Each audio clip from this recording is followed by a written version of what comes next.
সকালবেলায় ঘুম থেকে উঠেই সবার আগে চলে এসেছি বেডরুমে। দিনের শুরুটা আমি সব সময় একটা গোছানো ঘর দিয়েই করতে ভালোবাসি। তাই আগে বিছানাটা সুন্দর করে গুছিয়ে নিলাম। সকালবেলায় বালিশ, চাদর আর ছোটোখাটো জিনিসপত্র এলোমেলো পড়ে থাকলে ঘরটাও যেমন অগোছালো লাগে, তেমনি মনটাও যেন ঠিক ভালো লাগে না। তাই বালিশগুলো ঠিক জায়গায় রেখে চাদরটা টান টান করে বিছিয়ে দিলাম। সত্যি বলতে ঘরটা একটু পরিপাটি করে রাখলেই সকালটা অনেক বেশি সুন্দর আর ফ্রেশ লাগে। ছোট ছোট এই অভ্যাসগুলোই সারা দিনের কাজ করার এনার্জি বাড়িয়ে দেয়। আর আজকে তো মন ভালো হওয়ার আরও একটা বড় কারণ আছে। বর্ষাকালে কত দিন ধরেই শুধু মেঘ আর বৃষ্টি দেখছি। জামা কাপড় শুকানো নিয়ে প্রতিদিনই চিন্তা লেগেই থাকে, কিন্তু আজ অনেক দিন পর যেন একটুখানি রোদের দেখা মিলেছে। চারপাশটা যেন একেবারে ঝলমল করে উঠছে আর মনটাও বেশ ভালো হয়ে গেছে। তাই ভাবলাম আজ আর দেরি নয়, সকাল সকাল সব কাজকর্ম গুছিয়ে নেব। রোদ থাকতে জামা কাপড়গুলো ধুয়ে শুকোতে দেব, আর বাকি সংসারের কাজগুলো একে একে শেষ করে ফেলবো। তাহলে দিনের শেষে আর তাড়াহুড়ো থাকবে না, মনও থাকবে অনেকটা শান্ত। চলো দেরি না করে তোমাদের সঙ্গে নিয়ে শুরু করি আজকের দিনের ব্যস্ত কিন্তু সুন্দর সংসারের একটি ছোট্ট ব্লগ। জানো তো, বর্তমান সময়ে সংসারের এত কাজের মাঝেও নিজের আর পরিবারের সবার স্বাস্থ্যের যত্ন নেওয়াটা কিন্তু ভীষণ জরুরি। তাই আমি চেষ্টা করি ঘরের ছোট ছোট জিনিসগুলোও নিয়ম করে পরিষ্কার রাখতে। আজ সকালে উঠে দেখলাম বেশ কয়েকটা জলের বোতল অনেক দিন ধরেই ব্যবহার করছি, তাই ভাবলাম আগে সেগুলোই ভালো করে পরিষ্কার করে নিই। আমরা প্রতিদিন যে প্লাস্টিকের বোতল বা কন্টেনার ব্যবহার করি, সেগুলো নিয়মিত পরিষ্কার না করলে ভেতরে ময়লা, গন্ধ বা জীবাণু জমে যেতে পারে। আমাদের মতো মধ্যবিত্ত পরিবারের পক্ষে তো আর বারবার নতুন বোতল কেনা সম্ভব হয় না। তাই আমি সপ্তাহে অন্তত একদিন বোতলগুলো ভালো করে লিকুইড সাবান আর ব্রাশ দিয়ে ধুয়ে নিই। এরপর পরিষ্কার জল দিয়ে কয়েকবার ভালোভাবে ধুয়ে শুকিয়ে আবার ব্যবহার করি। এতে বোতলগুলো যেমন পরিষ্কার থাকে, ব্যবহার করতেও ভালো লাগে।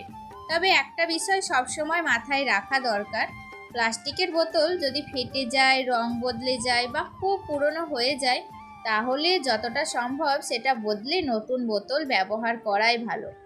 আসলে পরিবারের ছোট ছোট এই অভ্যাসগুলোই আমাদের সুস্থ থাকতে অনেকটা সাহায্য করে। আর এখন চলে এসেছি আমি রান্নাঘরে। আসলে আজকে রান্না করব একটু স্পেশাল কিছু। অনেক দিন থেকেই আমার শাশুড়ি মা একটুখানি মাংস খেতে চাইছিলেন, তো তার জন্যই আজকে রান্না করব মাংস।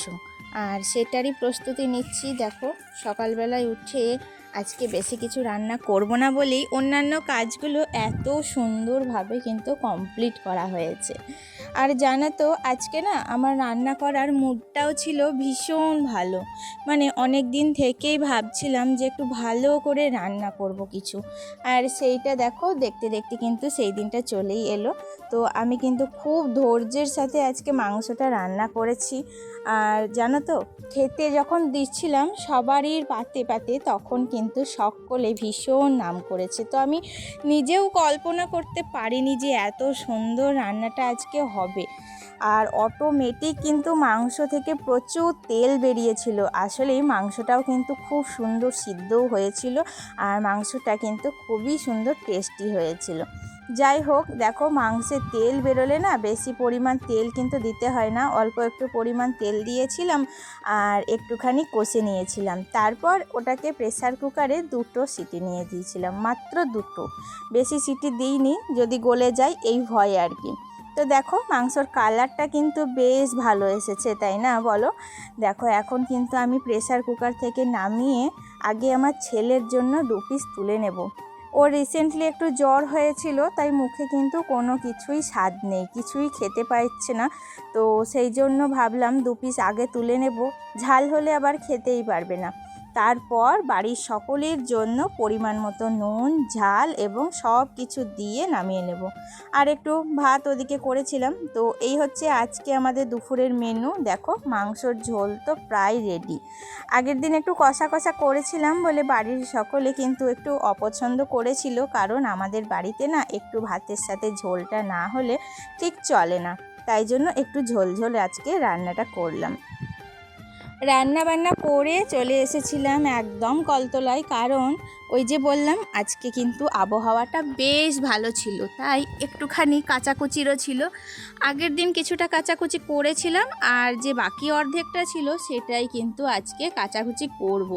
আর এখন দেখো, আমি কিন্তু ভালো করে আমার যে জামা কাপড়গুলো কাচার ছিল সেগুলো ভালো করে একটু মেখে নিচ্ছি।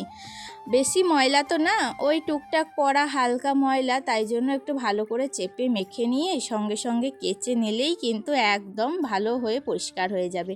আর রোদ করেছে যেহেতু, তাই ছাদে গিয়ে সবটা মেলে দেবো একটার পর একটা, তাড়াতাড়ি করে শুকিয়ে যাবে। আর তারপরে ছেলেকে স্নান করাবো না আজকে, জানো ওর শরীরটা ভালো নেই তো। ডাক্তারও দেখালাম, কিন্তু এখনও পর্যন্ত না শরীরটা কিন্তু সেরে উঠছে না।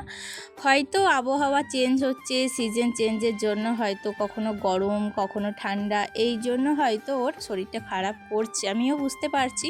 তবে বাচ্চার যদি শরীরটা খারাপ থাকে না, কারোরই কিন্তু মনটা ভালো লাগে না।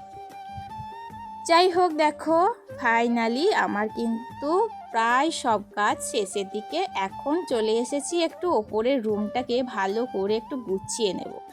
আসলে আমি ছিলাম না, আমার মাথার মধ্যে প্রচুর কাজের এখন লিস্ট রয়েছে, তো কোন কাজটা আগে করব এবং কোন কাজটা পরে করব, তো আমি কিন্তু নিজেও বুঝতে পারছি না। তো একটা একটা করে সমস্ত কাজ আমাকে কিন্তু কমপ্লিট করতে হবে।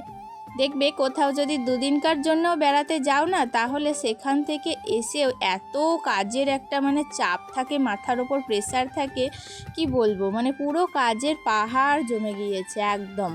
তো দেখো, এই ঘরেও কিন্তু একটা আমি ফ্লাওয়ার স্টিক এনেছি, ওই ঘরে একটা রেখেছি, এই ঘরে একটা রেখেছি। তবে একটা করে ফ্লাওয়ার স্টিক কেমন লাগছে কমেন্টে জানিও। আর যদি ভালো লেগে থাকে অবশ্যই লাইক এবং কমেন্ট শেয়ার সব করে দিও। যাই হোক, আমার কিন্তু আরও ইচ্ছা আছে আর একটা করে ফ্লাওয়ার স্টিক নেওয়ার, তবে আস্তে আস্তে সবগুলোই করব।